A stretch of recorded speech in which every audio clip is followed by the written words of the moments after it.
दोस्तों, हम में से कई लोग कुछ पाने का निश्चय तो कर लेते हैं पर उस पर टिक नहीं पाते हैं। दोस्तों, यह कहानी बहुत रोमांचक और प्रेरणादायक है, जिससे कि आपको सफलता के पथ पर चलते रहने की और अपने दृढ़ निश्चय पर अटल रह सके।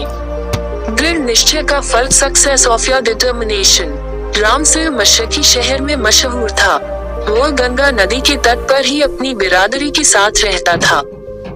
उसका काम सुबह सुबह गंगा नदी से अपने मशक में पानी भरना और धनवान लोगों के घरों तक पहुंचाना था।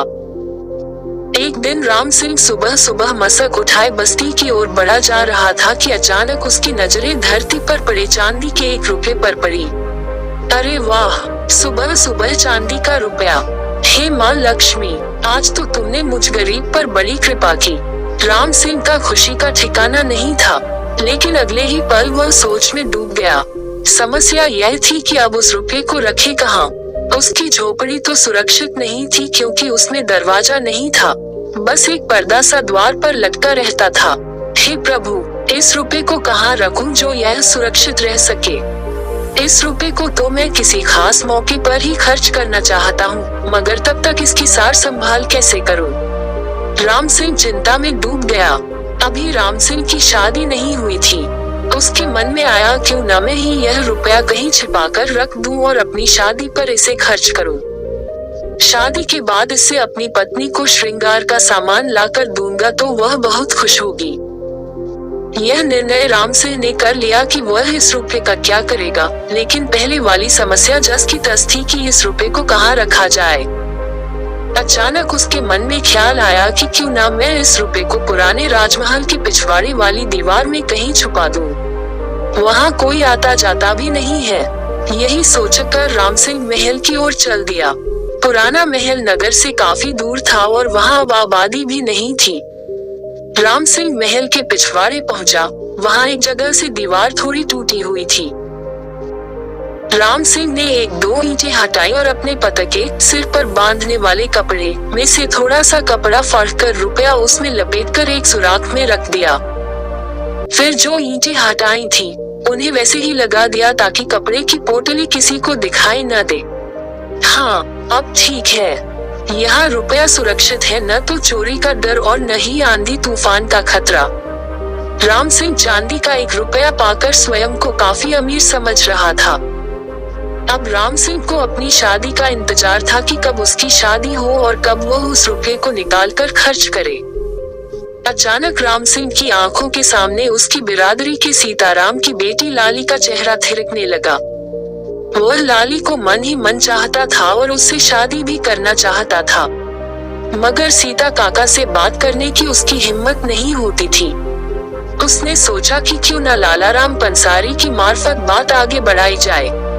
यह ख्याल मन में आती ही वो उल्टे पैर लालाराम पंसारी की दुकान की ओर चल दिया। राम राम लाला जी। अरे राम सिंह भाई, आज सुबह सुबह यहाँ कैसे?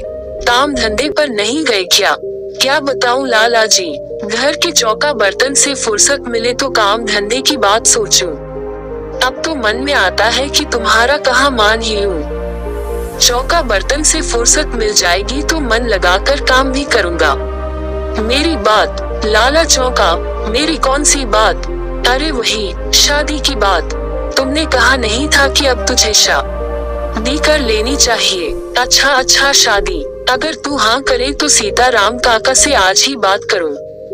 कई बार कह चुके हैं कि लाला कोई अच्छा सा और मेहनती लड़का बताओ। अरे तो मैं कौन सा कम मेहनती हूँ लाला जी। आप बात पक्की करवा दो तो मैं चट मंगनी और पट ब्याह कर लूं। और फिर लालाराम पंसारी ने सीताराम काका से बात करके उसकी बेटी लाली की शादी की बात राम सिंह से पक्की करवा दी। कुछ ही दिनों बाद दोनों की शादी भी हो गई। शादी होकर लाली राम सिंह की झोपड़ी में आ गई। दोनों पति पत्नी खुशी खुशी अपने दिन गुजारने लगे। शादी के बाद राम सिंह लाली के प्यार में ऐसा खो गया कि उसे चांदी के उस रुपये का ध्यान ही न रहा। वो तो बस काम पर जाता और जो 2-4 पैसे कमा कर लाता वह लाली के हाथ पर रख देता। आषाढ़ के महीने में गंगा तट पर हर साल मेला लगा करता था। एक दिन लाली ने उसके गले में बाहें डालकर प्यार से कहा, सुनो जी, क्या मुझे मेला घुमाने नहीं ले चलोगे? यह सुनकर राम सिंह घर से बाहर आ गया। वह चिंता में डूब गया कि आखिर लाली को मेला घुमाने के लिए पैसे कहाँ से आएंगे। अरे र अचानक राम सिंह खुशी से उछल पड़ा। एकाएक उसे उस रुपए की याद आई जिसे शादी से कुछ ही दिन पहले वह पुराने राजमहल की दीवार में छिपा आया था। उस रुपए को पाकर ही तो उसके मन में शादी का विचार आया था, लेकिन शादी के बाद गृहस्थी के चक्कर में वह उस रुपए को भूल ही गया था। वह तेजी से अपनी झोपड़ी में गया और लाली को गोद में भरकर खुशी से नाचने लगा। अरे रे, यह क्या करते हो? छोड़ो मुझे। अभी तो मेला जाने के नाम पर तुम्हारी नानी मर गई थी और अब ऐसे खुश हो रहे हो जैसे तुम्हारे हाथ कोई खजाना लग गया हो। खजाना ही हाथ लग गया, समझ लो। कहते हुए उसने लाली को नीचे उतार दिया और रुपए वाली पूरी बात बता दी। अरे वाह, चांदी के 1 रुपए से तो हम काफी चीजें खरीद सकते हैं। खुश होकर लाली बोली, देखो जी, मैं तो अपने कानों के झुमके जरूर खरीदूंगी। हाँ, जरूर खरीदना। अब मैं जल्दी से जाकर वह रुपया निकाल लाता हूँ। तुम तैयार हो जाओ, हम आज ही मेला देखने चलेंगे। फिर राम सिंह राजमहल के पिछवाड़े वाली दीवार से रुपया निकालने चल दिया। उस रुपए को राम सिंह अपने लिए बड़ा भाग्यशाली समझ रहा था। उसी की बदौलत उसकी शादी लाली से हुई थी। उसके लिए तो सारी दुनिया की दौलत एक तरफ और वह रुपए एक तरफ था। राम सिंह तेजी से पुराने महल की ओर भागा जा रहा था। वह जिस सड़क पर भागा जा रहा था, वह जंगल में स्थित पुराने महल से जा मिलती थी। रास्ते में एक और नया राजमहल था। जिस समय राम सिंह भागा जा रहा था, उसी समय महाराज महल की छत पर खड़े अपने मंत्रियों से मंत्रणा कर रहे थे। अचानक उनकी नजर राम सिंह पर पड़ी। वह यह देखकर हैरान हुए कि पसीने से तरबतर यह युवक भरी दोपहरी में कहाँ भागा जा रहा है, वह भी जंगल वाले रास्ते पर। मंत्री जी महाराज, इस युवक को देख रहे हो जो भरी दोपहर में पसीने से तरबतर जंगल की ओर भागा जा रहा है? देख रहा हूँ महाराज, इसे फौरन पकड़वा कर हमारे सामने पेश कीजिए। जंगल की ओर भागे जाने का इसका अवश्य ही कोई खास मकसद है। हम जानना चाहते हैं कि यह बदहवास सा क्यों और कहाँ भागा जा रहा है। अपनी प्रजा की सुख दुख का ख्याल रखना हमारा कर्तव्य है। जो आज्ञा महाराज। मंत्री ने तुरंत सिपाहियों को आदेश दिया। कुछ ही देर बाद सिपाहियों ने राम सिंह को पकड़कर महाराज के सामने उपस्थित कर दिया। डरा हुआ राम सिंह हाथ जोड़े राजा के सामने खड़ा था। युवक, तुम कौन हो और इस प्रकार चिलचिला धूप में बेतहाशा कहाँ भागे जा रहे थे? महाराज, मेरा नाम राम सिंह मस्की है। मैं एक बड़े ही आवश्यक कार्य से जा रहा था। वह आवश्यक कार्य क्या है जिसके आगे तुम्हें धूप छांव की भी परवाह नहीं है? महाराज, दरअसल बात यह है कि पुराने महल के पिछवाड़े वाली दीवार में मैंने अपना धन छिपा रखा है। आज अपनी पत्नी को मेला घुमाने के लिए मैं अपना वही धन निकालने जा रहा हूँ। धन? महाराज चौंके। जी महाराज, तुम्हारे पास कितना धन है जो तुम इस कदर भागे जा रहे हो? महाराज ने हैरानी से पूछा, क्या 10-5 हजार मोहरे हैं? नहीं महाराज, 1000-2000, इतना भी नहीं महाराज। राम सिंह बोला, मेरा धन तो सिर्फ चांदी का एक सिक्का है। क्या? महाराज पुनः चौंके। केवल चांदी का एक सिक्का? जी महाराज, वही मेरा खजाना है जिसे मैंने काफी दिनों से संजो कर रखा हुआ है। महाराज हैरानी से राम सिंह का चेहरा देखे जा रहे थे। राम सिंह का भोलापन देखकर उन्हें उस पर तरस आने लगा था। जबकि राम सिंह कह रहा था, उस एक सिक्के से ही मैं अपनी पत्नी को मेला दिखाकर खुश कर दूंगा। मेरी पत्नी के सिवा मेरा इस दुनिया में कोई नहीं है महाराज। यदि ऐसी बात है तो हम तुम्हें अपने खजाने से चांदी का एक सिक्का दिला देते हैं। उसे लेकर तुम घर जाओ और अपनी पत्नी के साथ मेला देख आओ। एक सिक्के के लिए इस चिलचिलाती धूप में दौड़ने से क्या फायदा? महाराज, आज आप मुझ पर मेहरबानी करके मुझे 1 रुपया दे रहे हैं, यह तो बड़ी खुशी की बात है। मगर फिर भी मैं अपना वह रुपया लेने अवश्य जाऊंगा। वह रुपया मेरे लिए बड़ा भाग्यशाली है। देखो राम सिंह, इस तपती दोपहरी में जंगल की ओर जाने का विचार त्याग दो। तुम हमारी प्रजा हो और हम राजा। अपनी प्रजा के सुख दुख का ख्याल रखना हमारा कर्तव्य है। तुम्हें चांदी का एक सिक्का कम लगता है तो हम 2 सिक्के दिलवा देते हैं। आप हमारे अन्नदाता हैं महाराज, आप कृपा करके जो भी देंगे मैं सहर्ष स्वीकार कर लूंगा। किंतु क्या, मैं अपना वह रुपया लेने जंगल अवश्य जाऊंगा। यदि हम तुम्हें 100 मोहरे दे तो क्या तब भी? हाँ महाराज, तब भी। अजीब देखो, बेवकूफ और जिद्दी युवक है। 100 मोहरे लेकर भी अपना एक सिक्का छोड़ने को तैयार नहीं। आखिर ऐसी क्या विशेषता है उस सिक्के में? सोचते हुए महाराज ने पूछा, अरे युवक, तेरे उस सिक्के की क्या विशेषता है जो 100 मोहरों के बदले भी तू उसका मोह छोड़ने को तैयार नहीं? महाराज, मैं बता चुका हूँ कि यहाँ मेरे लिए वह सिक्का बड़ा ही भाग्यशाली है। यदि मुझे वह सिक्का न मिला होता तो मेरी शादी भी नहीं हुई होती। यदि मैं शादी न करता तो मुझे लाली जैसी सुंदर और सुशील पत्नी भी नहीं मिली होती। इसलिए महाराज, वह रुपया मेरे लिए बहुत कीमती है। महाराज ने सोचा, यह युवक धुन का पक्का है, मगर ईमानदार है या लालची, इसके लिए इसकी परीक्षा लेनी चाहिए।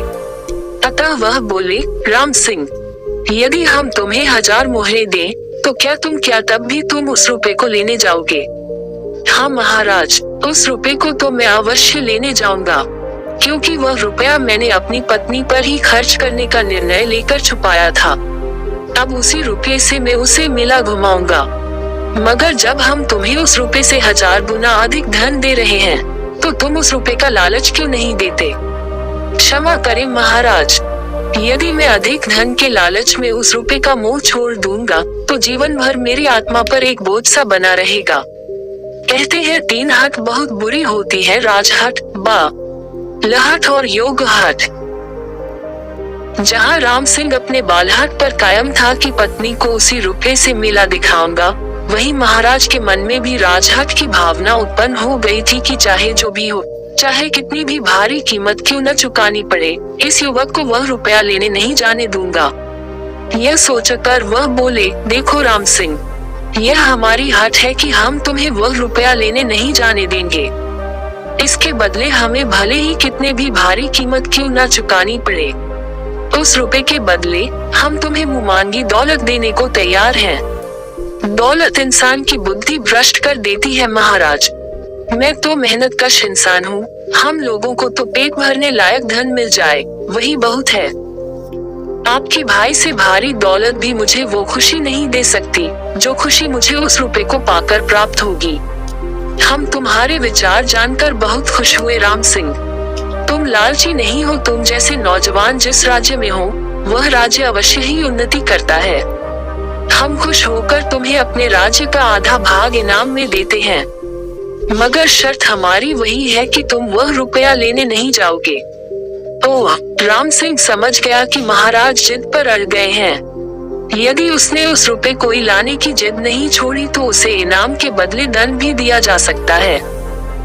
अतः अब तो बेहतरी इसी में है कि कोई ऐसी युक्ति लड़ानी चाहिए कि महाराज का भाजन भी न बनना पड़े और वह रुपया भी मिल जाए। अतः वह बोला, महाराज, आपकी आज्ञा सिर माथे पर, किंतु आप मुझे राज्य का वही हिस्सा दे जो मैं चाहता हूँ। शाबाश, यह हुई न कोई बात। प्रजा को सदा अपने राजा की आज्ञा का पालन करना चाहिए। बोलो, तुम्हें हमारे राज्य का कौन सा हिस्सा स्वीकार है? हम वचन देते हैं, तुम्हें वही हिस्सा दिया जाएगा। मुझे उत्तरी हिस्सा चाहिए महाराज। ओ राम सिंह, तुम सचमुच बहुत बुद्धिमान हो। अपने बुद्धि बल से तुमने हमारा आदेश मानकर हमें भी संतुष्ट कर दिया और अपना वह रुपया भी प्राप्त कर लिया, क्योंकि उत्तरी हिस्से में ही वह पुराना महल है जिसमें तुमने अपना एक रुपया छुपा रखा है। तुम बुद्धिमान ही नहीं, दृढ़ निश्चय भी हो। तुम जैसे युवक सदैव उन्नति करते हैं। हमें गर्व है कि तुम जैसा होनहार युवक हमारे राज्य में पैदा हुआ, और वह भाग्यशाली रुपया भी महाराज, जिसके कारण मैंने आपकी खुशी से आपके राज्य का आधा हिस्सा भी पा लिया। अब आप ही बताएं कि मैं उस भाग्यशाली रुपए का मोह कैसे छोड़ सकता हूँ। राम सिंह के दृढ़ निश्चय और बुद्धिमत्ता के समक्ष नतमस्तक हो गए। उसी दिन राम सिंह को राज्य का आधा हिस्सा देकर वहाँ का राजा बना दिया गया।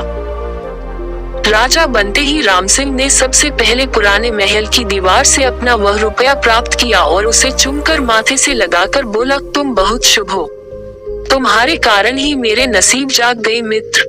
यदि तुम मुझे न मिलते तो न सुंदर और सुशील पत्नी मिलती और न ही राज्य। कहानी की प्रेरक बातें।